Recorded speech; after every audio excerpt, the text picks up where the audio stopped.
L/4 আমরা বিমের rod কিভাবে বানবো তার আগে আরেকটি কাজ আছে। তার আগে একটি কাজ হচ্ছে আমাদের এই যে বিম আছে, বিমের রড যেমন দুই দিক থেকে কলমের ভিতরে ঢুকে, কলমের বাইরে দেয় এক একজন, সবাই দেয় না, কিন্তু কেউ কেউ একটা বাইরে একটা ভিতরে করে, কিন্তু এটা করা চলবে না, কলমের ভিতরেই সব রডগুলো ঢুকবে। আর L/4 যেটাকে বলা হয়, L/4 হচ্ছে স্টার টপ। স্টার টপ আমরা যখন বানবো, এটা লেন্থ যত আছে এটাকে 4 ভাগে হিসাব করবো।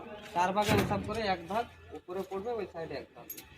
আর নিচের জন্য লেন্থ যদি 20 ফুট হয়, কিন্তু 10 ফুট মিডিল সেন্টারে আমরা বাঁধবো এই রড।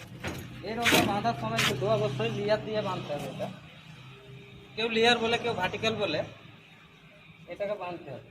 আমাদের বিমের কি হয়, সবসময় মাঝ পজিশনটা ক্র্যাক করে, ওই জন্য এই মাঝের নিচে লেয়ার দিয়ে আবার স্টারবার বাঁধতে হবে।